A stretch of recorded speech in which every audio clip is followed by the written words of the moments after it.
दोस्तों आज हम हज़रत मुश्तर खैराबादी साहब की एक किताब जो अभी शाया हुई है गुलशन के उन्वान से हम आज उसका इजरा करने जा रहे हैं और इसी काम के लिए हमारे साथ मौजूद हैं मारूफ नक्काद जनाब शारिद रदौलवी साहब। शारिद रदौलवी साहब, फिल्म नगमा निगार शायर जनाब उबैद आज़म आज़मी साहब, थिएटर का मरूफ नाम और शायर राइटर सुहेल अख्तर वारसी साहब, सहाफ़त की दुनिया का एक ऐसा रोशन सितारा जिसकी चमक आज भी दुनिया के मुख्तलिफ ममालिक में देखी जाती है, जनाब परवेज़ आलम साहब, जो बीबीसी ऑल इंडिया रेडियो से मुंसलिक रहे। और हमारे मेहमान खुसूसी जनाब जावेद अख्तर साहब। उनका तारुफ कराना सूरज को चिराग दिखाने के मुतरादिफ है, तो ये हिमाकत तो शायद मैं नहीं कर सकता सर खुद जी। तो दोस्तों, अब ये प्रोग्राम का बाकायदा आगाज़ करने के लिए मैं परवेज़ आलम साहब से गुजारिश करता हूँ कि वो आदाब से मुश्तर खैराबादी ये नाम और इस नाम का जिक्र बार बार होता रहेगा आज की इस बज़्म में, प्रोग्राम में, और किस हवाले से इस पर हम मज़ीद बात करते रहेंगे। मुझे ऐसा लगता है कि बहुत ही इख्तिसार के साथ, बहुत ही कम अल्फाज में हम आज का जो मौजू है उस पर आते हैं, और वो ये है कि आज हम गुलशन नाम की एक किताब है, मैं थोड़ा आसान करके लोगों से बात करना चाहता हूँ, ब्रॉडकास्टर हूँ, कि किसी तरह से कोई भी ऐसा शख्स ना हो जो बात को शायद समझ ना सके। मुश्तर खैराबादी साहब का कलाम 5 जिल्दों में शाये हुआ, पब्लिश हुआ, और उसका नाम है खिरमन। 2016 में जो लोग यहाँ मौजूद हैं और रेख्ता के हवाले से जिन्होंने प्रोग्राम देखा होगा, उसमें खिरमन के बारे में तफसील से ज़िक्र हुआ था। और मैं एक वीडियो देख रहा था जिसमें जावेद अख्तर साहब खिरमन के बारे में बात करते हैं, और मजाक के तौर पर कहीं ये भी कहते हैं कि 5 जिल्दें और 8 किलो की किताबें 8 किलो। हालांकि शायरी के हवाले से लफ्ज़ थोड़ा सा मुनासिब नहीं लगता, लेकिन ये कि इतना ज़बरदस्त वो कलाम है, और समझा यह जाता है कि अभी बहुत कुछ कलाम मंजर आम पे आ भी नहीं सका। मुमकिन है कि किसी और हवाले से वो कलाम सामने आए और फिर से शामिल किया जाए। 2016 में बहुत बार लोगों ने और हाजरीन में, सामईन ने बार बार एक बात कही कि साहब ये 5 जिल्दें कौन पढ़ेगा, कैसे पढ़ेगा, किसको कैसे लेके जाएंगे अपने साथ। इसलिए इसका एक इंतखाब आना चाहिए, चयन, सिलेक्शन। और मुझे बेइंतहा खुशी है कि आज इस बज़्म में हम सब खुश नसीब वो लोग शामिल हैं जो इसका जो सिलेक्शन है, जो इसका इंतखाब है, उस पर जो एक किताब है जिसका नाम गुलशन है, वो मंजर आम पर आएगी। तो जावेद अख्तर साहब से मैं दरख्वास्त करता हूँ कि वो ज़रा एक झलक उस किताब की दिखाएं।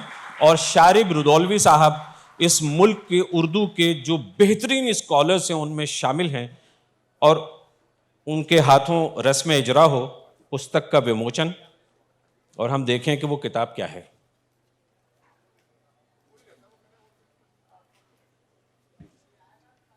इलाजे दर्द दिल तुमसे मसीहा हो नहीं सकता, तुम अच्छा कर नहीं सकते, मैं अच्छा हो नहीं सकता।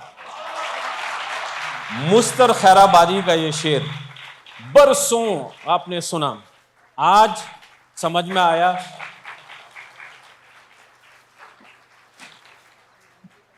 जी, एक हिंदी। अच्छा, दिलचस्प बात यह है इसमें कि देवबंदी के हवाले से भी जो रेख्ता फाउंडेशन का काम है और जो रेख्ता बुक्स का काम है वो बहुत नायाब, बहुत कमाल का काम है।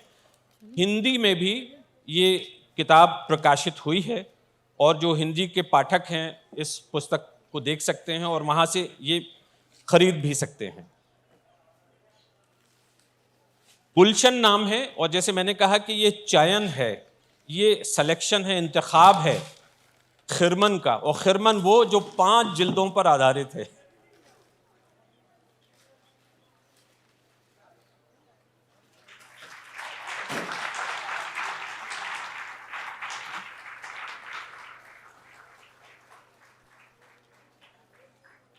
जी शुक्रिया सब तशरीफ रखिए। शायर के बारे में बात हो और हम पहले इधर उधर की बात करें और शायरी की बात ना हो, ये मुझे बहुत बार मुनासिब नहीं लगता। तो मुझे लगता है कि एक बार हम वहीं से ये गुफ्तगू का सिलसिला शुरू करें जहाँ से होना चाहिए। जावेद अख्तर साहब, मुस्तर खैराबादी की शायरी के हवाले से ज़रा थोड़ा सा लोगों को ज़रा हम बता सकें पहले कि वो कौन कौन से उनके ऐसे अशार हैं जो हमने बरसों सुने, दसियों साल सुने, लेकिन कभी उस शायर को क्रेडिट न दे सके कि ये शेर किसका है। और तो और एक फिल्म दीदार का गाना है वो नगमा मोहम्मद रफ़ी की आवाज़ में, और शकील बदायूनी साहब के नाम से बहुत मशहूर, मशहूर क्या उन्हीं के नाम से है और गाना भी उन्हीं का है। लेकिन एक शेर है जो मोहम्मद रफ़ी शुरू में गाते हैं बहुत लहक के, बहुत खूबसूरत तरीके से। पता चलता है कि वो शेर मुस्तर खैराबादी का है, बाकी जो नगमा है वो शकील बदायूनी का है। तो उनके कुछ अशार अगर हम शुरू में थोड़ा सा इस्टेब्लिश कर सकें कि मुस्तर खैराबादी कौन है शायरी के हवाले से। दोस्तों, बात वहाँ से शुरू होती है कि वैसे तो मुस्तर खैराबादी मेरे दादा थे, यानी मेरे वालिद के वालिद। ये अपने ज़माने के बड़े मकबूल शायर भी थे और 1927 में इनकी डेथ हुई। उस ज़माने के जो मैगज़ीन्स थे, उन मैगज़ीन्स में इनकी पोइट्री बहुत जगह छपती रही, लेकिन ये कि शायद अचानक बीमार हुए और डेथ हो गई। वो भी कुछ बहुत ज़्यादा उम्र नहीं थी उनकी जब डेथ हुई, तो वो किताब की शक्ल में उनकी पोइट्री कभी आई नहीं।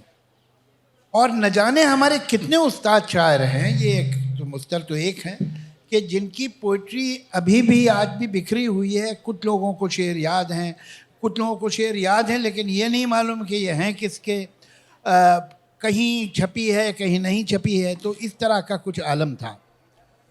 तो हुआ ये कि मेरे फादर की डेथ हुई 1976 में, और उसके चंद बरस बाद मेरा भाई जो उसी घर में रह रहा था, उसने उससे बड़ा घर ख़रीदा और इस घर को बेच के उसमें शिफ्ट होने वाला था। तो जब सामान जा रहा था तो एक पलंग के नीचे से एक दफ्ती का डब्बा बड़ा सा निकला, जो पता नहीं कई साल से पड़ा हुआ। उस डब्बे में बहुत सारे कागजात और लेटर्स और ये सब भरे हुए थे। तो उसने सोचा कि शायद मैं इनको ज़्यादा समझ पाऊँगा, तो मुझे भेज दिया वो डब्बा कि भाई देखना इसमें क्या है, कुछ काम के कागज़ हैं कि नहीं है, क्या है।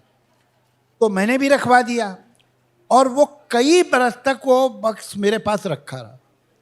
एक दिन पता नहीं कैसे अचानक मुझे ख्याल आया कि अरे भाई वो डब्बा लाओ ज़रा देखें तो इसमें क्या है। तो उसमें जब हमने निकाला तो उसमें धोबी के हिसाब की किताब भी थी, कितने पजामे कितने कुर्ते ये भी था, कुछ लेटर जैसे फ़िराक गोरखपुरी के, आले मसरूर के, नरेश कुमार शाद के, बड़े बड़े राइटर्स के, पोइट्स के लेटर्स भी उसमें से मिले, शाह तमकिनत के जो बहुत बड़े शायर थे हैदराबाद के। उसके बाद ये सब मैं देख रहा था, कुछ ऐसे ख़त मिले जो ज़ेर लब में नहीं थे, जो मेरी मदर के जो लेटर्स हैं वो किताब की शक्ल में छपे थे, लेकिन उसमें शायद कुछ लेटर रह गए थे या रह जान के सहवन उन्हें नहीं छापा गया था, वो भी मिले। नीचे एक गठरी थी लाल कपड़े में लिपटी हुई, जब मैंने वो खोला तो मैं तो दंग रह गया। उसमें मुस्तर की कुछ 100-150 गज़लें और एक प्रीफेस डांसर अख्तर का लिखा हुआ उसमें था कि वो ये 150 गज़लों को छपवाने का इरादा रखते थे। तो वो मैंने पूरा पढ़ा तो मुझे हैरत हुई कि इसमें कई वो गज़लें जिनसे मैं वाकिफ़ हूँ और कई अशार जो मैं जानता हूँ, और उनमें से कुछ तो मैंने खुद अख्तर साहब से ही सुने थे, वो इसमें नहीं है। तो क्योंकि वो नहीं थे तो मुझे शक हुआ कि इसके अलावा भी कुछ है। तो अगर अब छपवाना ही है तो ज़रा सा ढूंढ लेते हैं भाई, जहाँ इतने दिन लग गए, चलो 6 महीने 8 महीने 10 महीने और लेट हो जाएगा। यहाँ हमारी कहानी में 2 किरदार एंटर होते हैं, जय और वीरू। वो हैं हमारे उबैद साहब और सुहेल साहब। तो मैं दोनों उर्दू में एमए हैं बॉम्बे यूनिवर्सिटी से, और दोनों शायर भी हैं और बहुत गहरी नज़र है इनकी उर्दू शायरी पे भी, उर्दू अदब पे भी। तो इनसे हमारी दोस्ती थी। तो हमने इनसे कहा कि भाई ज़रा ये काम आप लोग हमारी मदद कीजिए और ये संभालिए आप काम। तो ये हमारे साथ जुड़ गए और हमारा ये काम सिलसिला शुरू हुआ कि भाई कुछ जमा किया जाए। अब वो जमा ऐसे हो रहा था कि एक चीज़ मिल जाती थी और उसके साथ एक उम्मीद मिलती थी कि वहाँ से कुछ और मिल सकता है। आप यकीन करें कि ये सिलसिला 10 बरस तक रहा। It took us 10 years। और वो जो 150 गज़लें थी वो अल्टीमेटली 600 सफ़े के 5 वॉल्यूम बने। वो इतना जमा हो गया। उसके बाद भी हम लोग ये दावा नहीं करते हैं कि ये पूरी उनकी एंथोलॉजी है और इसके अलावा कुछ है ही नहीं। तो ये है वो कलेक्शन जो आप देख रहे हैं। और खिरमन की 5 जिल्दें।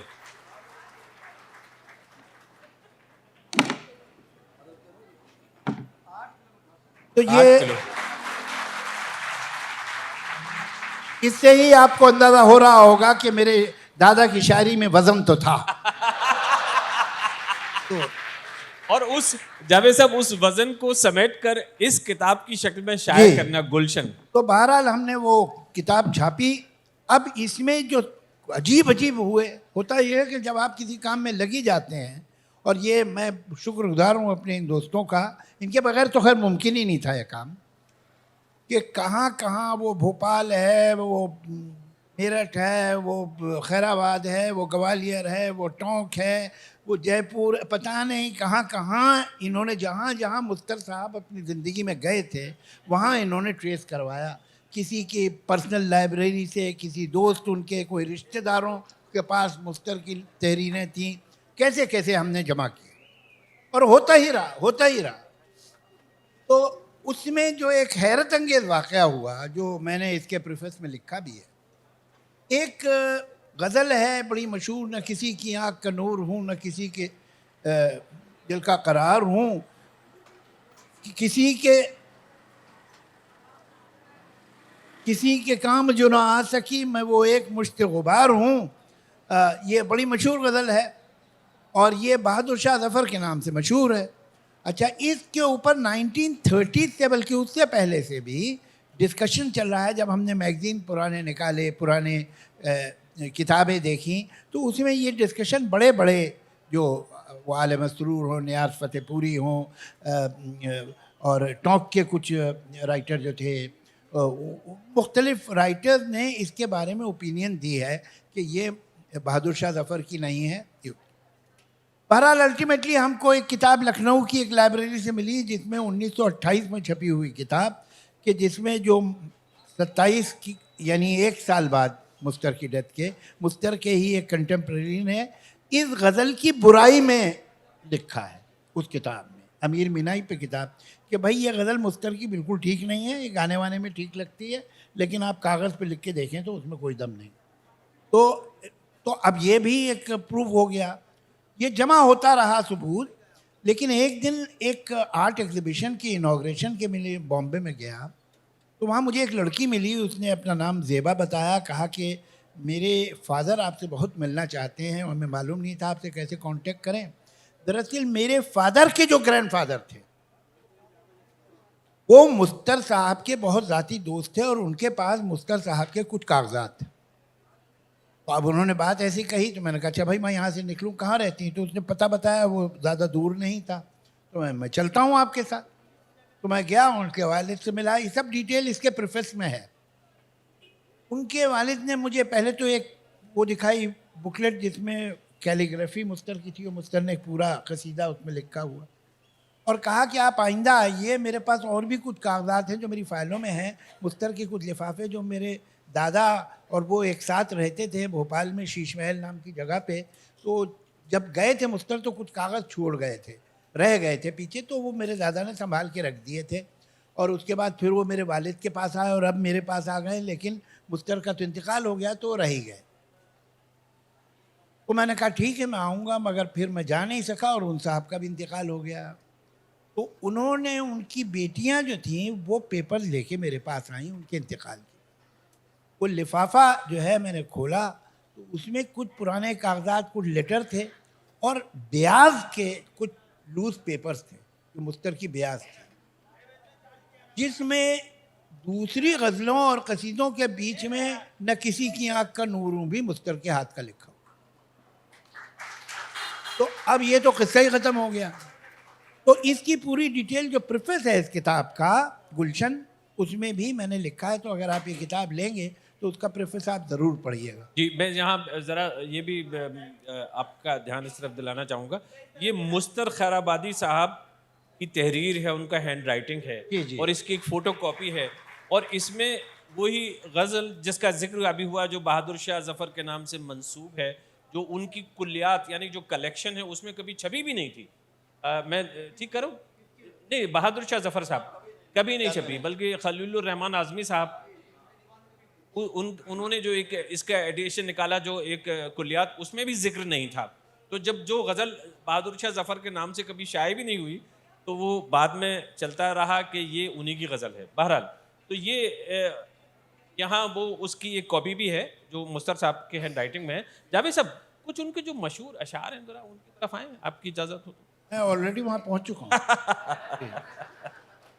तो आपको ये जो मैंने उनके कुछ अशार कोट किए हैं अपने प्रेफेस में, वो सुनाता हूँ, और बाकी तो आप ज़रूर इसे पढ़िएगा। बहुत दिलचस्प किताब है, और कोई भी गज़ल जो है उसमें आपको एक दो शेर तो ज़रूर ऐसे लगेंगे कि वो लगेगा कि आज की बात है, और बहुत ज़िंदा शायरी है। वक्त मुझ पर दो कठिन गुजरे हैं सारी उम्र में। क्या बात। वक्त मुझ पर तो दो कठिन गुजरे हैं सारी उम्र में, एक तेरे आने से पहले, एक तेरे जाने के बाद। जाने के बाद, हाँ हाँ हाँ। और देखिए, अच्छी शायरी वो है कि ऑडियंस मिसरा उठा ले। वक्त मुझ पर दो कठिन गुजरे हैं सारी उम्र में, एक तेरे आने से पहले, एक तेरे जाने के बाद। इलाजे दर्द दिल तुमसे मसीहा हो नहीं सकता। मसीहा से कह रहा है कि तुम मेरे दर्द दिल का इलाज नहीं कर पाओगे। इलाजे दर्द दिल तुमसे मसीहा हो नहीं सकता। तुम अच्छा कर नहीं सकते, मैं अच्छा हो नहीं सकता। क्या बात है, वाह। इस गजल में एक दो और भी अच्छे शेर हैं। उदू यानी राइवल, दुश्मन। उदू को छोड़ दो, फिर जान भी मांगो तो हाजिर है। उदू को छोड़ दो, फिर जान भी मांगो तो हाजिर है। तुम ऐसा कर नहीं सकते तो ऐसा हो नहीं सकता। हाँ वाह, क्या बात है, बात है। तुम्हें चाहूं, तुम्हारे चाहने वालों को भी चाहूं। तुम्हें चाहूं, तुम्हारे चाहने वालों को भी चाहूं। मेरा दिल फेर दो, मुझसे ये झगड़ा हो नहीं सकता। मेरा दिल फेर दो, मुझसे ये झगड़ा हो नहीं सकता। वाह वाह। अब ये देखिए, वो जो फिल्म दीदार थी उसमें वो गाना था हुए हम जिनके लिए बर्बाद। उससे पहले एक दोहे की तरह पहले ज़माने में बहुत होता था कि गीत शुरू होने से पहले एक शेर या दोहा रफ़ी साहब गाया करते थे। तो इसमें एक दोहे की तरह शेर को इस्तेमाल किया था उन्होंने। असीरे पंजए अहदे शबाब करके मुझे, कि शबाब जवानी का जो पंजा है उसमें कैद करके मुझे, असीरे पंजए अहदे शबाब करके मुझे, कहाँ गया मेरा बचपन खराब करके मुझे। तो ये उस फिल्म में था। हाँ, मेरे इसमें एक शेर इस गज़ल में था कि मेरे गुनाह ज़्यादा हैं या तेरी रहमत, करीम तू ही बता दे हिसाब करके मुझे। बहुत उम्दा। दो चार शेर और सुना देता हूँ। जरूर, और थोड़ा सा इशारा उस तरफ भी कीजिए कि मुस्तर खैराबादी ने उर्दू शायरी, ये सारी चीज़ें जो आप सुन रहे हैं ये तो बहुत मशहूर हैं, लेकिन जो शायरी उनकी बहुत ज़्यादा मशहूर नहीं हुई है गुज़िश्ता सालों में, मुझे लगता है कि होनी चाहिए, वो ये है कि हिंदी के अल्फाज का उन्होंने बेइंतहा इस्तेमाल किया अपनी शायरी में, और उनके दोहे बेइंतहा मशहूर हैं, और कृष्ण के हवाले से उनकी ज़बरदस्त शायरी है। मतलब ये वो दौर था जिसमें हसरत मोहानी के बारे में कहा जाता है कि वो जन्माष्टमी पे मथुरा ज़रूर जाते थे, वृंदावन। उसी तरह से मुस्तर खैराबादी जो हैं वो उनको कृष्ण से बड़ा लगाव था, और उनकी एक शायरी का खासा हिस्सा जो है वो कृष्ण के बारे में है। जी जावेद साहब। मैं निकाल तो कोई दूसरी गज़ल रहा था, लेकिन सामने के पेज पे ये सिलेक्शन का कमाल ये है, इसमें हर गज़ल जो है उसमें आपको ऐसे शेर मिलेंगे कि आप कहेंगे भाई वाह क्या बात। अब देखिए, ये मैं निकाल नहीं रहा था, निकल आया है। मुसीबत और लंबी जिंदगानी, मुसीबत और लंबी जिंदगानी, बुजुर्गों की दुआ ने मार डाला है। अब देखिए, एक चीज होती है काफिया और एक चीज होती है रदीफ। जैसे आप कोई उम्मीद बर नहीं आती, कोई सूरत नजर नहीं आती, तो ये बर और जर जो है ये तो काफिया हुआ। नहीं आती जो है, जो रिपीट होता है हर बार, मौत का एक दिन मुअय्यन है, नींद क्यों रात भर नहीं आती, तो ये भर जो है काफिया है। आवाज नहीं आ रही? आवाज नहीं आ रही? चलो मैं उधर ही आ जाता हूँ, क्या प्रॉब्लम क्या है?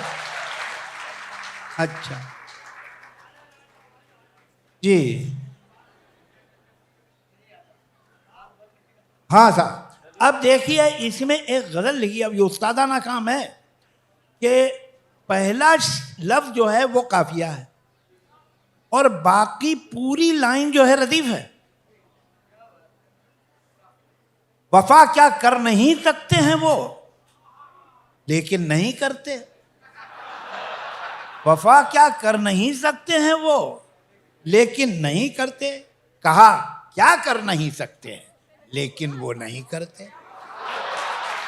अब ये देखो, कामा फिल स्टॉप अलग हुए हैं, कामा सेमीकोलन फर्क पड़ता है, पूरा वही है। वफा क्या कर नहीं सकते हैं वो, लेकिन नहीं करते। कहा क्या कर नहीं सकते वो, लेकिन नहीं करते। मसीहाई का दावा और बीमारों से ये गफलत, मसीहाई का दावा और बीमारों से ये गफलत। दवा क्या कर नहीं सकते हैं वो, लेकिन नहीं करते।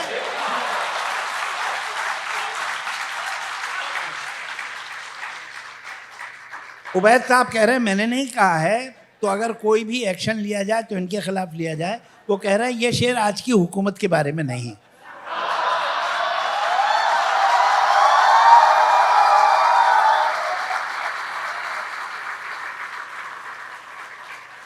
कभी दादे मोहब्बत दे के हक मेरी वफाओं का, कभी दादे मोहब्बत दे के हक मेरी वफाओं का, अदा क्या कर नहीं सकते हैं वो, लेकिन नहीं करते। रकीबों पर, उदू पर, गैर पर, चरखे सितमगर पर, कि भाई जो हमारे राइवल हैं, दुश्मन हैं, जो गैर हैं, और ये जो आसमान है बेदर्द, इन पर जफा क्या कर नहीं सकते हैं वो, लेकिन नहीं करते। तो देखो, अब पूरी लाइन जो है रदीफ है और सिर्फ पहला लफ्ज जो है वो राइम है। और ये अब ये उस्तादाना काम है, ये सब है। बहुत उम्दा जी। तो अब मैं चाहूँगा कि उबैद साहब, सुहेल साहब, इनका बड़ा इसमें काम है, ये लोग इस बारे में कुछ बताएं। बहरे तवील हम आखिर में आएंगे। अब वो इतनी लंबी है, उसको मैं समझता हूँ दुनिया की पोइट्री में इससे लंबे मीटर में पोइट्री नहीं लिखी गई है। उसका एक लाइन जो है वो एक पुलिस के पेज पे आती है। तो हम एंड में इसलिए सुनाएंगे कि अगर आप लोग भागने लगे तो प्रोग्राम भी एंड ही हो रहा हो। अच्छा, दूसरी एक खास बात और है आज के इस प्रोग्राम में, और जावेद साहब इस बात पे रजामंद भी हैं। आमतौर पे इन्होंने इससे पहले जो भी प्रोग्राम हुआ उसमें सिर्फ एक मिसरा सुनाया है, और एक मिसरा पूरे एक पेज का होता है उसमें। सोचिए, ऐसी गजल और ऐसी बहर और ऐसा उसका मिसरा। लेकिन आज मैंने दरख्वास्त की है कि ये 2 मिसरे सुनाएं प्रोग्राम के आखिर में।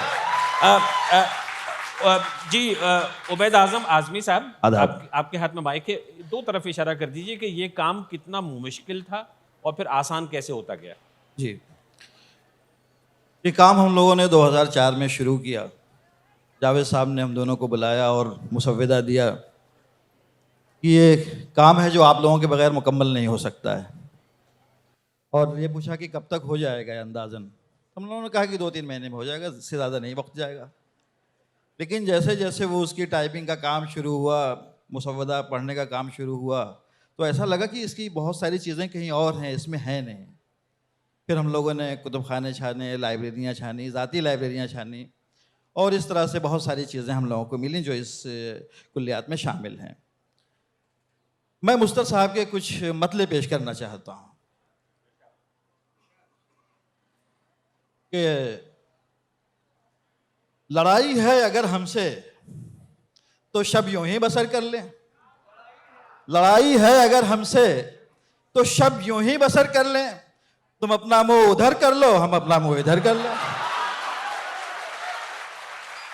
लड़ाई है अगर हमसे तो शब यूं ही बसर कर लें, तुम अपना मुंह उधर कर लो, हम अपना मुंह इधर कर लें। वो आए हैं बयाने काविशे दर्दे दुरू कर लूं, वो आए हैं बयाने काविशे दर्दे दुरू कर लूं, कज़ा इतनी तो मोहलत दे कि गर्दन यूं से यूं कर लूं। वो आए हैं बयाने काविशे दर्दे दुरू कर लूं, कज़ा इतनी तो मोहलत दे कि गर्दन यूं से यूं कर लूं। और एक मतलब समात फरमाइए कि ऐ इश्क अता कर दे ऐसा मुझे काशाना, ऐ इश्क अता कर दे ऐसा मुझे काशाना, जो काबे का काबा हो बुतखाने का बुतखाना। ऐ इश्क अता कर दे ऐसा मुझे काशाना, जो काबे का काबा हो बुतखाने का बुतखाना। और एक मतलब और सुनिएगा कि हाथ पांव दोनों निकले काम के, हाथ पांव दोनों निकले काम के, जा रहा हूं उनका दामन थाम के। हाथ पांव दोनों निकले काम के, जा रहा हूं उनका दामन थाम के। अपने अहदे वफा को भूल गए, अपने अहदे वफा को भूल गए, तुम तो बिल्कुल खुदा को भूल गए। बहुत बहुत शुक्रिया। सुहेल, अख्तर बारसी भी इस रिसर्च का हिस्सा रहे हैं, और जो मेहनत, दौड़ धूप, दुनिया भर जाना, लाइब्रेरी से किताब निकालना, कुछ कागजात को हासिल करना, फिर एक बार रिव्यू करना, फिर प्रूफ रीडिंग करना वगैरह वगैरह, आपका क्या तजुर्बा रहा है? हाज़रीन, मामला ये है कि सबसे पहले मेरी खुशकिस्मती की बात है और उबैद साहब की भी खुशकिस्मती की बात है कि जावेद साहब ने मौका दिया, और एक ऐसे शायर को, मुस्तर खैराबादी जैसे शायर को, हमें एक बार फिर दरियाफ्त करने का, उसे डिस्कवर करने का मौका मिला। आपने कुछ मतले सुने, बहुत सी शायरी जावेद साहब ने सुनाई। मुझे ख्याल ये आता है कि मुस्तर खैराबादी ये जैसे कि एक विरासत रही है कि जावेद साहब के ग्रेट ग्रेट ग्रैंडफादर अल्लामा फजल हक खैराबादी साहब ने गालिब का दीवान एडिट किया था। गालिब ने इतना ढेर सारा कलाम उन्हें देने के बाद जैसे कि मुंह फेर लिया और कहा कि साहब आपको जो चाहिए वो इसमें रखें, जो चाहे ना रखें आप। और आज जो दीवाने गालिब इतना साहब देखते हैं, जिसे दुनिया सर आँखों पर रखती है, वो अल्लामा फजल हक खैराबादी का एडिट किया हुआ है। मुझे थोड़ी सी ऐसा लगा कि सादत हासिल हुई कि जब ये कलाम हमने इकट्ठा करना शुरू किया 10 साल के अरसे में, तो हैरत की बात यह है कि जिस तरह से गालिब के कलाम में आपको दिल नादा तुझे हुआ क्या है जैसा शेर मिलता है, या नक्श फरियादी जैसा शेर मिलता है, वहीं आपको धौल धप्पा उस सरापा नाज का शेवा ऐसे भी शेर मिलते हैं। मुझे बड़ी हद तक एक मुमासलत महसूस हुई मुस्तर के कलाम में, जहाँ वो ऐसे भी मतले कहता है, ऐसे भी शेर कहता है कि बोसे तेरे आरिज़े गुलफाम के, ला हमें दे दे तेरे किस काम के। ये ऐसे शेर जब वो कहता है जिसमें दाग की शोखी है, वो चंचलपन है, लेकिन जब और मच्छी और शायरी उनके सामने आती है तो कैसे कैसे तसव्वुफ़ के शेर। मैं समझता हूँ कि शायद मुस्तर खैराबादी तसव्वुफ़ की शायरी करने वाले वो चुनिंदा शायरों में से कोई एक शायर होंगे जिन्होंने तसव्वुफ़ की शायरी में तगज़्ज़ुल पैदा कर दिया, बड़ी पोइटिक्स पैदा कर दी हैं। हालांकि तसव्वुफ़ की गज़ल कहते हुए इतना तगज़्ज़ुल या इतनी गज़लियत पैदा नहीं की जा सकती, उन्होंने की। देखिए एक शेर मुझे याद आया, तेरी ज़ाते वाहिद, अभी आपने सुना इलाजे दर्द दिल तुमसे मसीहा हो नहीं सकता, तुम अच्छा कर नहीं सकते, ये शोखी है दाग की। लेकिन और ऐसे सैकड़ों अशार, सैकड़ों गज़लें हैं उनकी, लेकिन ऐसी भी सैकड़ों गज़लें हैं उनकी, जैसे कि शेर है उनका, तेरी ज़ाते वाहिद है बेदार मुतलक, तुझे तो कभी नींद आती नहीं है, तेरी आंख लगने की हसरत में यारब, कहाँ तक मैं किससे कहानी कहूँगा। ऐसे भी अशार मिलते हैं, और न सिर्फ ऐसे शेर हैं बल्कि सैकड़ों गज़लें हैं। उनकी हमद का एक पूरा हमें दीवान मिला, तकरीबन 700-750 सफ़हात पे मुश्तमिल सिर्फ हमद हैं, सिर्फ खुदा की तारीफ़ में। जाने मुज़तर गंवाने वाला मैं, जाने मुज़तर बचाने वाला तू, मैं तू। ज़बान ऐसी कादरुल कलामी, ऐसी ज़बान पर कमांड। ये जो आप इतना सारा खिरमन देख रहे हैं, ये सिर्फ 8 किलो का वज़न नहीं है, इसमें इतनी वैरायटी की शायरी है कादरुल कलाम शायर की। जब वो कहता है शेर, अपने मुकद्दमा लिखता है, he was a magistrate, he was a जज। उन्होंने जो उनके मुकद्दमा था उसे मंजूम लिखा, नज़्म के फॉर्म में लिखा। यहाँ से सवाल होता है, वहाँ से जवाब होता है, मुकद्दम फरियादी अपनी फरियाद पेश करता है और यहाँ से फ़ैसला सुनाया जाता है, सब मंजूम फॉर्म में, नज़्म के फॉर्म में। हिंदवी कलाम, जिसमें हिंदी का इतना डिक्शन फैला हुआ है कि हैरत होती है। और बाज़ औक़ात महसूस होता है कि जानिसार अख्तर साहब, उनके साहबज़ादे तक जो एक बहुत ही ढला हुआ एक हिंदी का डिक्शन जो मिलता है अख्तर साहब की शायरी में, वो जैसे कि मुस्तर के यहाँ से होता हुआ आया है। आप मुस्तर का हिंदवी कलाम देखें जो हिंदी में शाये भी हुआ है, उर्दू में भी शाये हुआ है, आपको ठुमरी, दादरा, कजरी, होरी, दोहे, इतनी वैरायटी आपको हिंदी कलाम में मिलेगी। और जहाँ तक उर्दू की बात है तो कसीदे लिखे, नोहे लिखे, मुस्तज़ाद लिखे, और न जाने कौन कौन सी मुसद्दस के फॉर्म पे लिखा।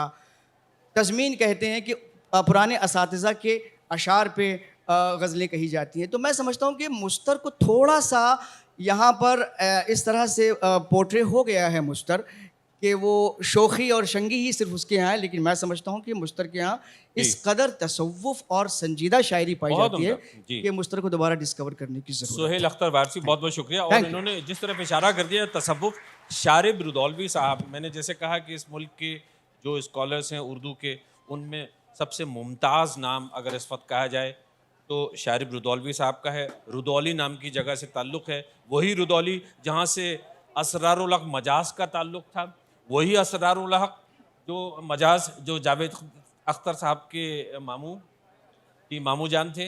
अच्छा, लेकिन ये कि मैं थोड़ा सा और पीछे जाना चाहता हूँ शारिब साहब, और उसके बाद आपसे थोड़ी सी वजाहत आप अगर फरमाएंगे तो बहुत अच्छा रहेगा। कि एक सन है 1797, अगर मुझे ठीक से याद आता है, 1797 में गालिब पैदा होते हैं। 1797 में ही एक और शख्स पैदा होते हैं जो उर्दू अदब में, उर्दू शायरी में उनका बहुत बड़ा नाम है, फजले हक। फजले हक जो हैं वो हमारे अख्तर हुसैन मुस्तर खैराबादी के दादा मरहूम है,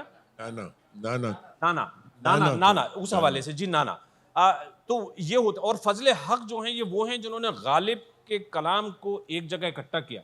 जो मजमुआ है जो सबसे ऑथेंटिक है जी, वो फजले हक साहब का काम है। और ये फजले हक वो हैं जिन्होंने अंग्रेज़ों के ख़िलाफ़ एक फतवा जारी किया और जिसकी वजह से काला पानी उनको भेजा गया और उनकी वहीं पे मौत भी हुई। तो ये है सिलसिला जावेद अख्तर साहब के पूरे ख़ानदान का। और शारिब रुदौलवी साहब, उसके बाद की नस्लों के बारे में आप ज़्यादा जानते हैं। ये जो शायरी है उनकी, उस किस तनाजुर में रखेंगे, वो तसव्वुफ़ का जिक्र किया। फजले हक साहब तो पूरी तरह से सूफ़ी ही शायर हैं, लेकिन ये इनके यहाँ भी ये रंग मिलता है सूफियाना। देखिए, बात तो बहुत कुछ हो चुकी। मैं चंद बातें आपसे अर्ज़ करना चाहता हूँ। पहली बात ये कि ज़िक्र आया फजल हक खैराबादी साहब का। फजल हक खैराबादी साहब, मुस्तर साहब जिनका ज़िक्र है और जिनका ये कुल्लियात अभी यहाँ आपके सामने रखा हुआ है, उनके नाना थे और ये ख़ुद एक मुजाहिद आज़ादी थे। अभी आपको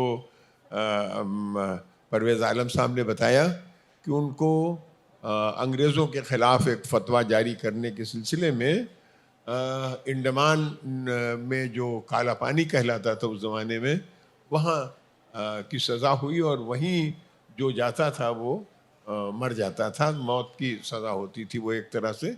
लिहाजा उनको वो एक मुजाहिद आज़ादी की हैसियत से एक बहुत बड़ा नाम जो हम हिंदुस्तान की जंग आज़ादी की तारीख़ में जानते हैं और देखते हैं और पढ़ते रहे हैं, वो फजल हक खैराबादी साहब का। फजल हक खैराबादी साहब से बराह रास्त ये अदब और शायरी का सिलसिला मुस्तर खैराबादी साहब तक पहुंचता है।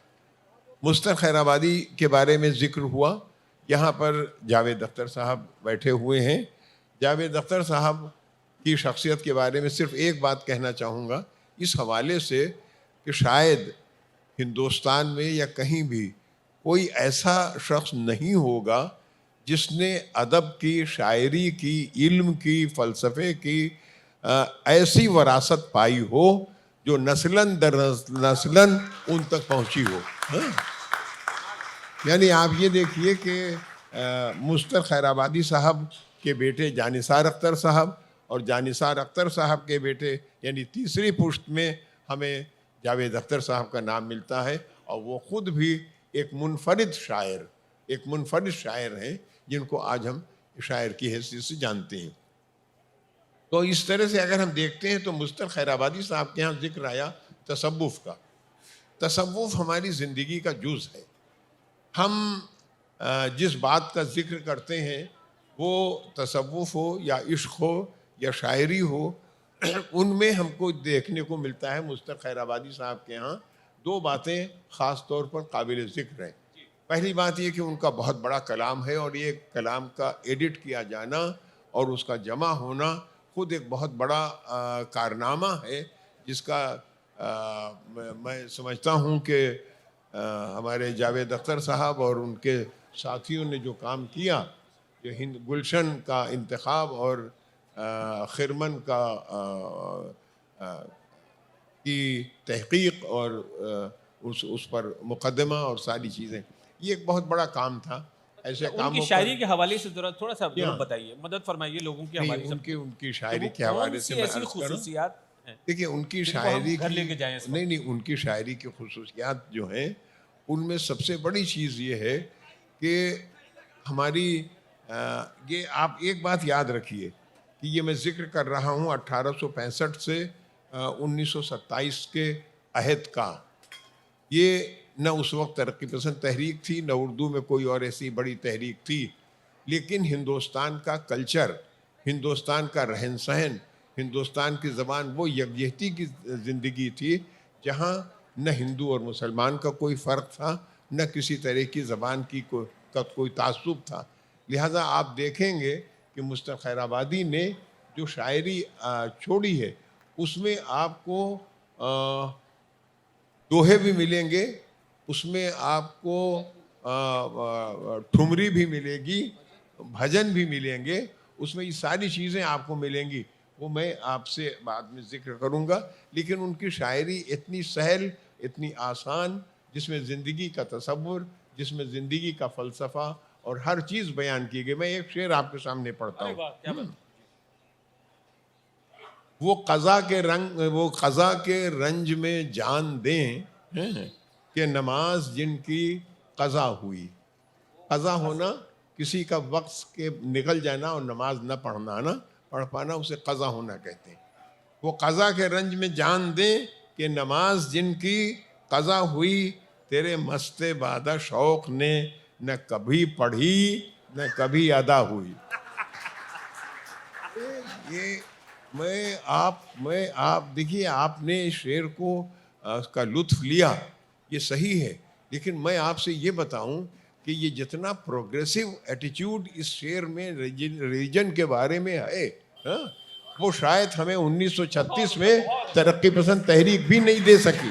बहुत अच्छी बात है कि तरक्की पसंद तहरीक को बहुत ये प्रोग्रेसिव एटीट्यूड उस ज़माने में, हाँ, जिसे हम 18वीं सदी कह रहे हैं, हाँ, 19वीं सदी जहाँ से शुरू हो रही है, उस वक्त एक आदमी ये कह रहा है कि मुझे ये फिक्र नहीं है, वो जाने, मैंने न पढ़ी न मेरी अदा हुई।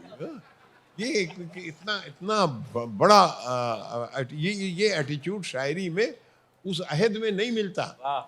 सारी खुसूसियत मुस्तर की यही है। आप कहते हैं मुस्तर की खुसूसियत क्या है? मुस्तर की खुसूसियत यही है कि ये एटीट्यूड पोइट्री में, उस अहद की पोइट्री में नहीं मिलता किसी के यहाँ। गालिब की आवाज़ उस वक्त तक गूंज रही थी, मोमिन के तराने जहनों में थे, हाँ, शेफ्ता और आशुफ्ता की चीज़ें मौजूद थीं, उससे बाहर नहीं निकल पाए थे। हाँ, 4 साल के बाद गालिब का इंतकाल हुआ, मुस्तर खैराबादी की पैदाइश के 4 साल बाद, और उसके बाद मुस्तर खैराबादी ने शायरी को जिस तरह से तब्दील किया और जिस जिस जिस जिस तरह से उन्होंने बयान किया और जिस जहाँ पर शायरी को ले गए, हाँ, वो ना अमीर मीनाई की शायरी है न मोमिन की शायरी है। जी उसमें शारिफ साहब मैं देख रहा हूँ आपके पास और भी कुछ 1-2 अशार हैं, उनका इंतखाब मैं है। शायरी में ये ये कम से कम ये तो समझें कि मुस्तर खैराबादी हैं क्या और किस तरह से उनकी क्या खूबसूरत है। जी सिलेक्शन है आपके पास तो बड़ा जबरदस्त है। नहीं नहीं, मेरी उम्र मुस्तर खस्ता दिल, मेरी उम्र मुस्तर खस्ता दिल, कटी रंजो दर्दो फराक में, मेरी उम्र मुस्तर खस्ता दिल, कटी रंजो दर्दो फराक में, न किसी से मेरी दवा हुई न दवा से मुझको शफा हुई। ये उनका है। उनके यहाँ सूफियाना कलाम की बार बार बात आई। हाँ? सूफियाना कलाम को मुस्तर ने जिस तरह से वो सूफियाना फ़लसफ़े से अलग करके ज़िंदगी की ज़बान में बयान किया है, वो एक बहुत बड़ा कंट्रीब्यूशन मुस्तर का है। मियाने बेखुदी दीदार का पहलू निकल आए, मियाने बेखुदी, बेखुदी के दरमियान में, मियाने बेखुदी दीदार का पहलू निकल आए, मेरा मज़ा जब है कि वो के पर्दा उठे और तू निकल आए। मज़ा जब है कि पर्दा उठे और तू निकल आए, जब गया काबे में ज़ौक़े दीद में आई सदा। देखिए एक बार ये शेर मैं आप ख़ास तौर पर आपके सामने पढ़ रहा हूँ और फिर मैं आपको याद दिलाना चाहूँगा कि उस कल्चर को देखिए जो उस वक्त जो कल्चर था, जो यकजहती और जिस तरह से वो कह रहा है कि मज़हबों में कोई फ़र्क नहीं है, सब एक हैं। मुस्तर की निगाह में 2 मज़हब हैं ही नहीं, सारे मज़हब एक हैं। क्या कहते हैं? जब गया काबे में ज़ौक़े दीद में आई सदा, तूने बुतखाने में नक्शा क्यों न पहचाना मेरा? तुम यहाँ क्यों आए हो? तुमने बुतखाने में मुझे क्यों नहीं पहचान लिया जब वहाँ गए थे? ये जो सूरत है शायरी की और ये तसव्वुर जो जिंदगी का है, मैं ये समझता हूँ कि ये तसव्वुर जिंदगी का किसी की सूफियाना शायरी में भी आपको मुश्किल से नजर आएगा, जिस तरह से मुस्तर अपने के यहाँ बयान करते हैं। बहुत उम्दा, क्या बात है जी जावेद साहब। एक घर के कर दिए तकसीम, एक घर के कर दिए तकसीम हिस्से इश्क ने, एक घर के कर दिए तकसीम हिस्से इश्क ने, दिल ही है काबा मेरा और दिल ही है बुतखाना मेरा। दिल ही है काबा मेरा और दिल ही है बुतखाना मेरा। क्या बात है जी जी। ये इस तरह से आप देखेंगे तो बहुत अशार आपको मिलेंगे और ख़ास तौर पर उस ज़माने तक दोहे नहीं कहे जाते थे और उर्दू दोहों की तरफ मैं आना चाहता हूं। सुनाइएगा, मैं ये उसकी तारीख ये बता दूं आपसे पहले कि दोहा सौदा ने सबसे ज़्यादा तजुर्बात किए शायरी में, लेकिन सौदा के यहाँ दोहे नहीं मिलते। अगर कहीं भी दोहे मिलते हैं या ठुमरी या इस तरह की शायरी जिसको किया गया, वो मुस्तर के यहाँ पहली बार उर्दू शायरी में आई है। वो पहली बार आप जो दोहे सुनाने जा रहे हैं, ये दोहे उर्दू शायरी का हिस्सा मुस्तर के ज़माने में बने हैं। उससे पहले किसी शायर ने न मीर के यहाँ दोहे हैं, न सौदा के यहाँ दोहे हैं, न उसके कहीं और दोहे। आप साहब बहुत बहुत शुक्रिया जी। मुस्तर साहब ने बहुत हिंदी शायरी बहुत की है और बड़े रची हुई है। इसमें कुछ दोहे सुनाता हूँ, है तो बहुत। ठुमरियाँ भी हैं, कजरियाँ भी हैं, भजन भी हैं, गीत भी हैं। पी मोरा मैं पीऊ की, पी दिन है मैं रैन, पी मोरा मैं पीऊ की, पी दिन है मैं रैन, जैसे नजरिया एक है देखत को 2 नैन।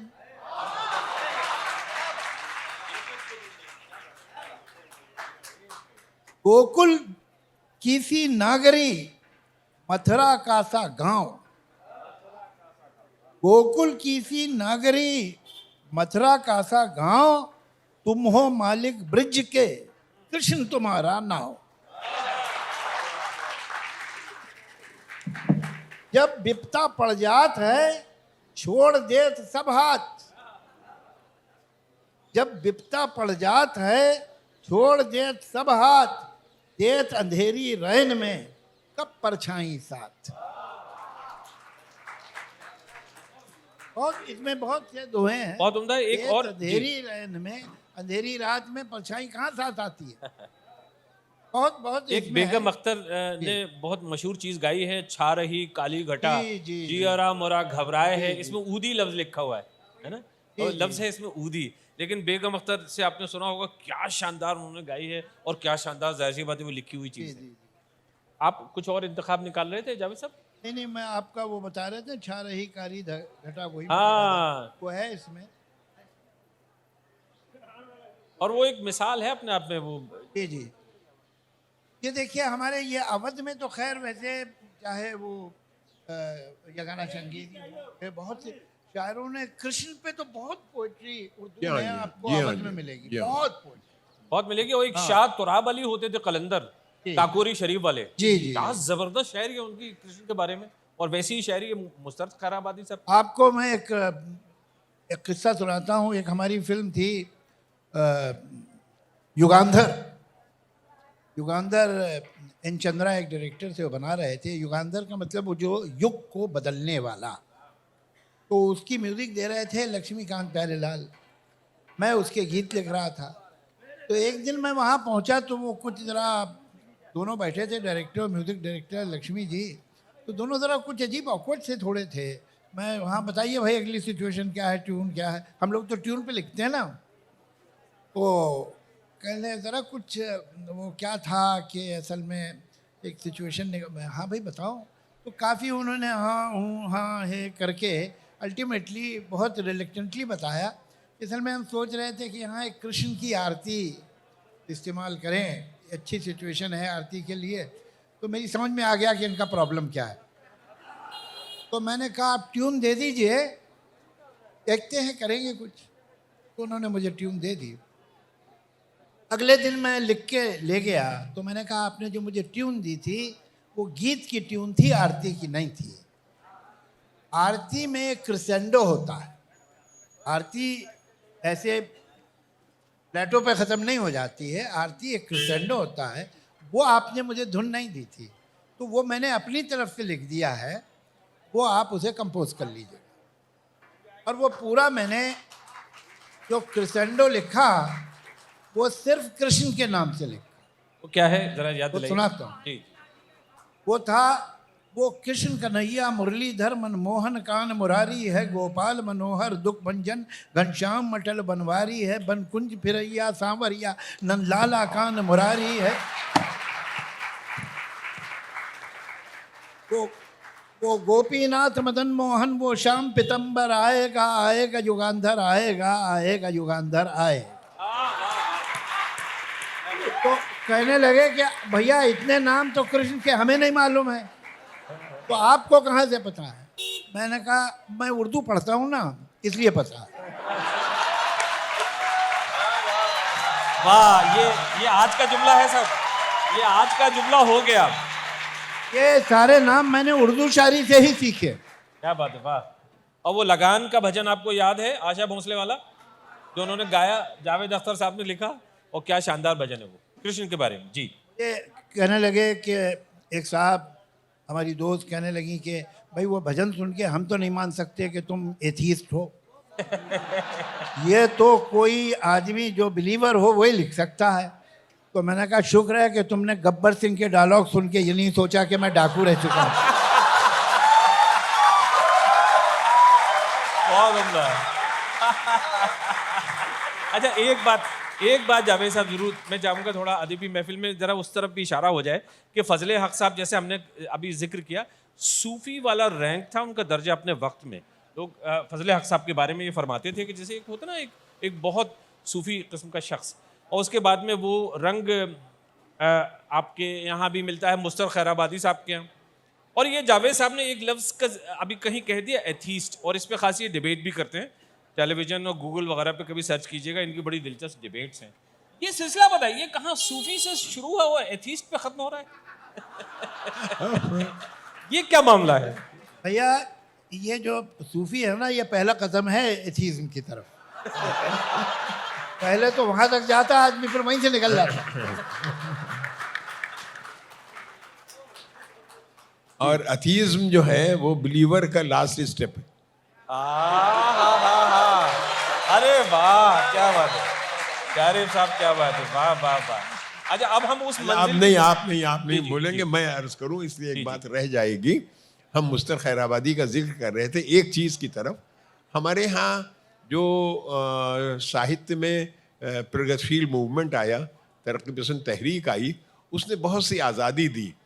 हमारी शायरी में औरतों का जिक्र नहीं होता था, हिंदी शायरी से अलग, उर्दू शायरी में। हाँ?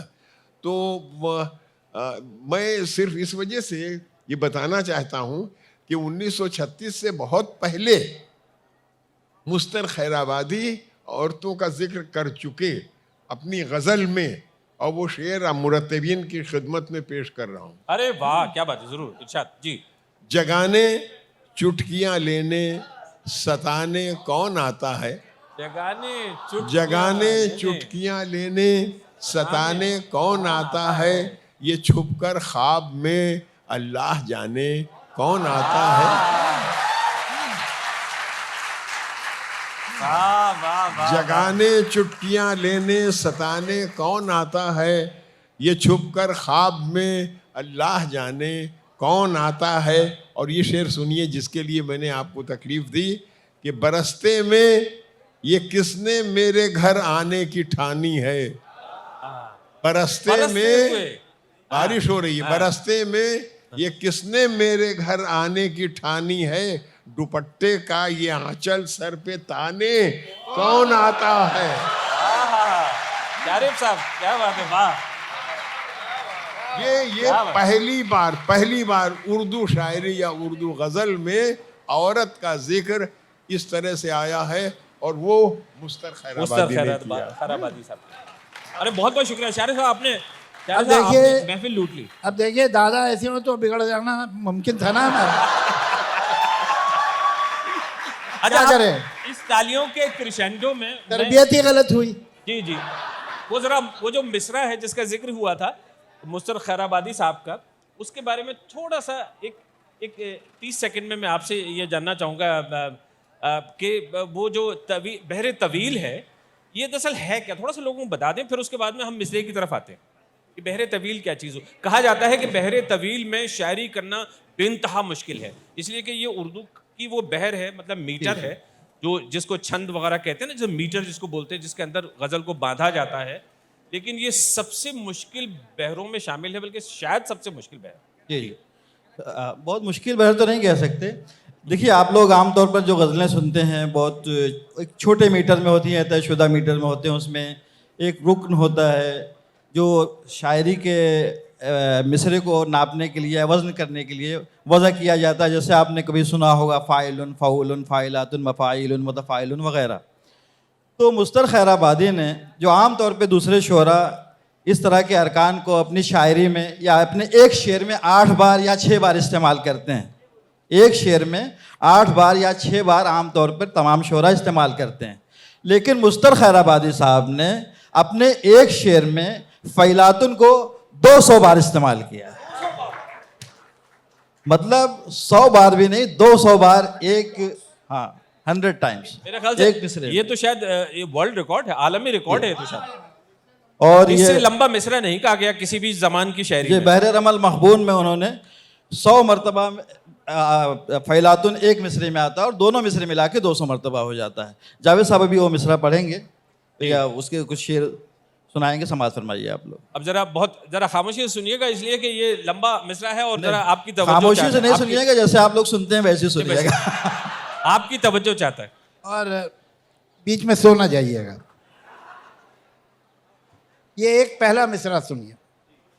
उसे क्यों हमने दिया दिल जो है बेहमेरी में कामिल, जिसे आदत है जफा की, जिसे चिड़मेर व वफा की, जिसे आता नहीं आना गम व हसरत का मिटाना, जो सितम में है यगाना, जिसे कहता है ज़माना बुत बेहमेर व दगाबाज, जफा पेशा फसूसा सितम खाना बरंदाज, गज़ब जिसका हर एक नाज, नज़र फितना मिशा तीर, बला जुल्फ़ गिलागीर, गम व रंज का बानी, क़लक़ व दर्द का मुजिब, सितमगर का उस्ताद, जफाकारी में माहिर, जो सितम पेश सितमगर, जो सितम पेशा है दिल पर, जिसे आती नहीं उल्फत, जो समझता नहीं चाहत, जो तसल्ली को न समझे, जो तशफ़ी को न जाने, जो करे कौल न पूरा करे हर काम अधूरा, यही दिन रात तसव्वुर है कि ना हक उसे चाहा, जो न आए न बुलाए, न कभी पास बिठाए, न रखे साफ दिखाए, न कोई बात सुनाए, न लगी दिल की बुझाए, न कली दिल की खिलाए, न गम व रंज घटाए, न रहो रस्म बढ़ाए, जो कहो कुछ तो खफा हो, कहे शिकवे की जो ज़रूरत है तो यही तो न चाहो, जो न चाहोगे तो क्या है, न निभाओगे तो क्या है, बहुत इतराओ न दिल देखे, इस काम का दिल है गम अंदोह का मारा, अभी चाहूँ तो मैं रख दूँ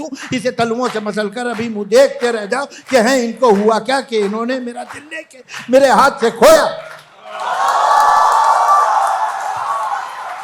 ये पहला, ये मिसरा है, ये शेर नहीं मुकम्मल हुआ अभी, ये मिसरा है। जी, ये एक लाइन है, सोचिए। मैं आपको दूसरा मिसरा किसी दूसरे शेर का सुनाऊं, मुझे ये मिसरा बड़ा पसंद है इसलिए सुना।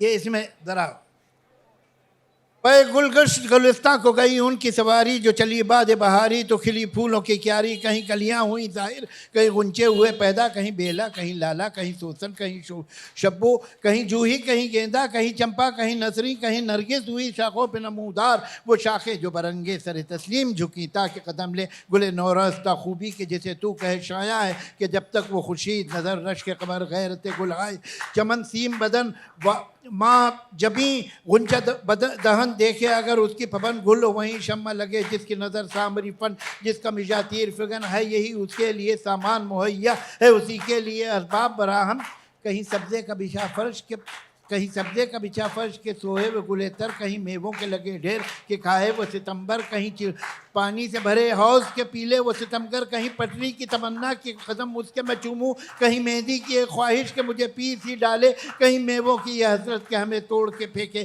कहीं शाखों का ये मंशा कि यहाँ साए में बैठे, कहीं पानी का ये मतलब कि यहाँ आके नहाए, कहीं फूलों का ये अरमान कि हम साया फिगन हो, कहीं कुबरी को तजस्सुस के रटे जाती है कूकू, कहीं बुलबुल मतलाशी किधर है बुते गुल्लू बुते गुल्लू। वाह वाह वाह वाह वाह वाह वाह, क्या बात है, वाह वाह। अच्छा, एक बात बता दीजिए, आप अब से तकरीबन 10-12 साल पहले, जी हाँ जी हाँ, नहीं मैं सांस का ही जिक्र करना चाहता हूँ, सांस, और सांस ये है ब्रेथलेस, आप में से कुछ लोगों को याद है? जी जी जी, शंकर महादेवन। जी जी जी, ये आप क्या इस सबसे कभी मुतासिर हुए थे वो लिखते वक्त? नहीं, मुझे ऐसा लगता है कि कुछ चीज़ें चलती हैं जीन्स में, तो असल में मुझे क्या ख्याल आता था, वो बिल्कुल एक दूसरी तरफ से मैं आया था। वो हो गई ऐसी बात कि जब लोग क्लासिकल राग गाते हैं तो उसमें सरगम गाते हैं और गाते चले जाते हैं सरगम, और अजीब अजीब पैटर्न बनाते हैं सरगम से, या आलाप करते हैं, तो आलापें भी छोटी बड़ी लंबी अलग अलग। तो मैं सोचता था कि अगर इसमें सरगम सासा मामा पापा गाया जा सकता है तो इसमें वर्ड भी आ सकते हैं। तो इस तरह की जो आलाप है जो ख़त्म ही नहीं होती, और तरह तरह की तानें होती हैं, इन तानों में वर्ड क्यों नहीं डाले जा सकते? तो ये मैं कई बार अलग सिंगर से, म्यूजिशियन से बोला, सब सुनते थे और अम्यूज़ भी होते थे अच्छा आइडिया। मगर हम लोग में खूबी है, हम चाहते हैं दुनिया में कोई काम पहली बार मत हो, दूसरी बार हो। तो पहली बार कोई किसी भी काम करने को तैयार नहीं होता हमारे यहाँ। तो इत्तेफाक से मेरी ये शंकर से मुलाकात हो गई।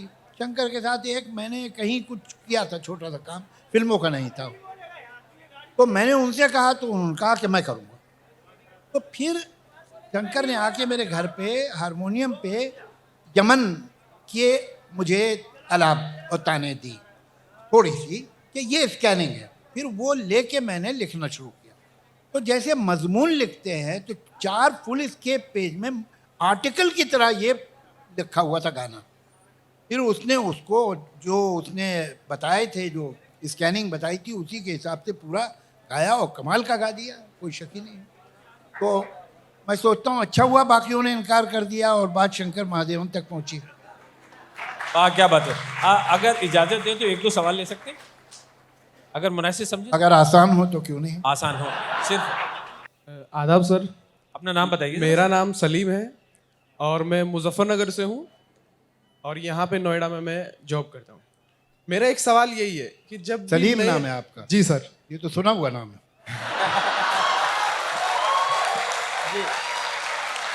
आप ही की तरह आपका भी नाम बहुत सुना हुआ। जी जी फरमाइए।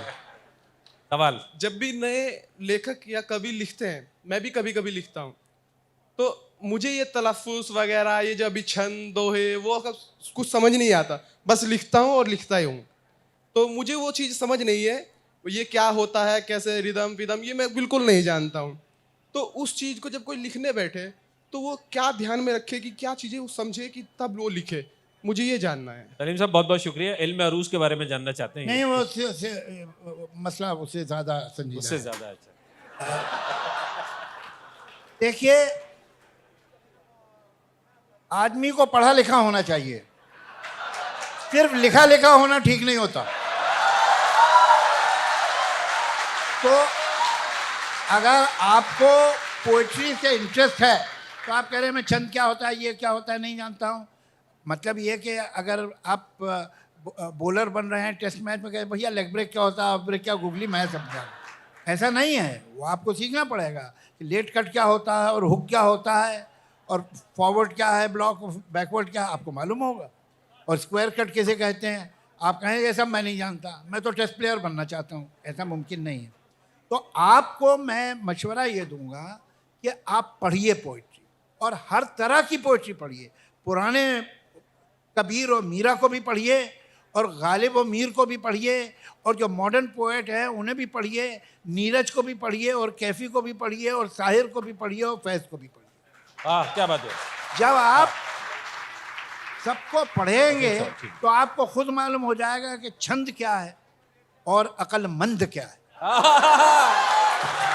छंद क्या है, अक्लमंद क्या है। एक सवाल का वक्त और है, सिर्फ एक सवाल, उसके बाद फिर आपसे इजाजत चाहेंगे। ये सवाल जी, अपना नाम बताइए और सवाल कीजिए। जी, मेरा नाम सुनील मलिक है एंड मैं सिंगापुर से सिर्फ आपको सुनने आया हूँ। बहुत मैं बहुत जानना चाहता हूँ कि आप सिंगापुर कब आ रहे हैं? Thank you. सिंगापुर कब जा रहे हैं सब? जब आप बुलाएंगे आ जाऊंगा सर। चलिए अब सब बहुत देखिए, तीसरा सवाल जो है 33% जो है रिजर्वेशन है लेडीज का, तो तीसरा सवाल तो लेट सम लेडी आस्क, और चौथा सवाल वो बहुत ज़रूरी है इसलिए कि मुझे अल्लाह को मुंह दिखाना है, मौलाना करना चाहते हैं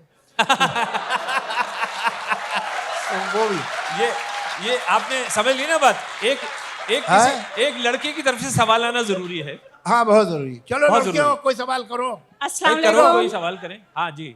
अस्सलाम वालेकुम। वालेकुम। मेरा नाम रिजवा खालिद है जी। मैं आपसे ये पूछना चाहती हूँ कि पुराने ज़माने से लेके आज तक मैं एक टिपिकल हाउस वाइफ हूँ और मैंने बहुत कुछ पढ़ा है, समझा है, तो ये सिर्फ औरतों पे शायरी क्यों की जाती हैं, गज़लें लिखी जाती हैं, मर्दों पे क्यों नहीं?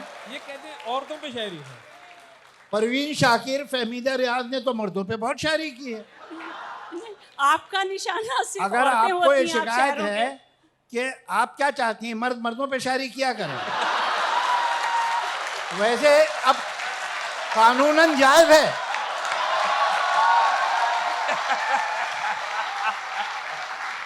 कानूनन जायज है। ये मौलाना का इसलिए कि हाशिम में एक दिन जी। वो भी दिखाना है। जी जी। अस्सलाम वालेकुम। मेरा नाम मोहम्मद अनवर है जी। और शक्ल से आपने मुझे मौलाना जाना है, but I am an agricultural scientist with the government of India.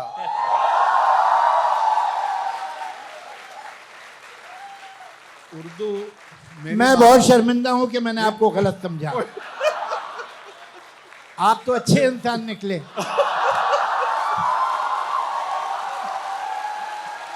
जी। शुक्रिया, बहुत शुक्रिया। वैसे तो मैं जैसे बताया साइंस की दुनिया का आदमी हूँ, लेकिन उर्दू मेरी मादरी ज़बान है जी। और मेरे खून में बहती है। जी। और मैं मौलाना आज़ाद नेशनल उर्दू यूनिवर्सिटी का बानी डायरेक्टर हूँ फासलाती तालीम का। बहुत बहुत अब्दा, ये वाह, भी एक वाह। बात अरे रही साहब बहुत है। बहुत शुक्रिया जी। सवाल और कुछ सवाल जी, ये जी। है कि बड़ी दुख की बात है कि हमारे उस्ताद और पुराने शायर हिंदू मुस्लिम एक जहती पर इतना ज़बरदस्त कलाम कहा है, लेकिन आज जो है जो दोनों में एक दुश्मनी और एक ठनाठनी सी है, तो वो आज के शायर क्यों नहीं दूर कर पा रहे हैं? ऐसी हमको कलाम, ऐसी नज़में क्यों नहीं मिल रही हैं कि दोनों के बीच एक गहरी मोहब्बत पैदा हो जाए? बहुत उम्दा, अच्छा सवाल है, शुक्रिया बहुत बहुत। फैक्ट ये है कि ये जिसे हम तनातनी और एक तनाव कहते हैं ना, ये बहुत ही ऊपर का फेक और ज़बरदस्ती समाज पे लादी हुई चीज़ है। हकीकत ये है कि एक आम इंसान जो हिंदुस्तान का है वो नफ़रतों में नहीं जीता। ये एक झूठ है जो उस पर लादा जाता है और ऐसे हालात पैदा किए जाते हैं कि वो मजबूर हो जाता है कि अब मैं क्या करूं भाई, अब मुझे तो रास्ता ही नहीं छोड़ा गया है। तो ऐसा ये सियासतें करती हैं। उस वक्त क्या था कि शायरी थी, दास्तां गोई थी, लोग थे ऐसे, तो यही एक सोर्स था कम्युनिकेशन का। शुक्र ये है कि उस ज़माने में चैनल्स नहीं होते थे। तो ये जो नफ़रतें फैलती हैं, ये आप अक्सर देखते हैं कि इस मीडिया से फैलती हैं, या आप अक्सर देखते हैं कि इनका जो नकारा बजता है वो कहीं और बजता है। या आप जिसको हम कहते हैं, दुख की बात है कि जिसे हम कहते हैं वो सोशल मीडिया, सोशल मीडिया, वो इसलिए होना चाहिए था। कितनी बड़ी सहूलत हमें मिली है कि हम एक दूसरे के बारे में और ज़्यादा जान सकते, एक दूसरे के और करीब आ सकते, उसे नफ़रतों के लिए इस्तेमाल किया जाता है। शर्म की बात। लेकिन मैं तो ऐसा यकीन रखता हूँ कि देखिए, एक होती है कलेक्टिव सेंसिबिलिटी, जेनेटिक सेंसिबिलिटी जो खून में चलती है, जो जीन्स में चलती है।